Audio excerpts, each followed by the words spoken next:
तर संजय पाटलांची बंदुकीची ॲक्शन राऊतांनी संताप व्यक्त केलेला आहे। संजय पाटलांबाबत बोलताना राऊतांचा तोल सुटला।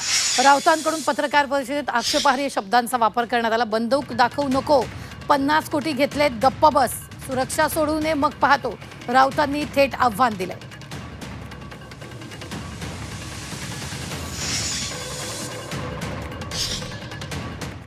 मी लागतो नादाला, चल चल, मी तुझ्या नादाला लागतो। त्या बंदूक आहेत ना, आम्हाला दाखवू नको संजय पाटील, आता नाव घेऊन बोलतोय मी।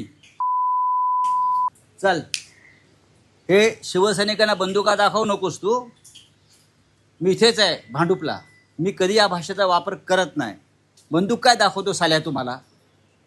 शिवसैनिकांना बंदूक दाखवतो गद्दार माणूस?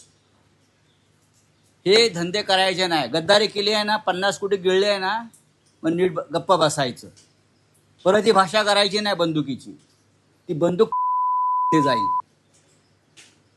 चला, मला बोलायचं आहे ते बोललोय मी। ही भाषा नाही करायची शिवसैनिकाशी। बंदूक काय दाखवतो तू आम्हाला? सिक्युरिटी काढून ये, जी तुला Z+ काय दिली आहे ना। चल आता बघतो मी। कायदा हातात घेण्याचा अधिकार कोणाला नाही। कायदा सुव्यवस्था राखण्याची जबाबदारी शिवसेनेची आहे। आणि कोणाला त्यांनी म्हटलेलं आहे? संजय पाटलांना। संजय पाटील स्वतः दबंग आहेत आणि अशा धमक्यांना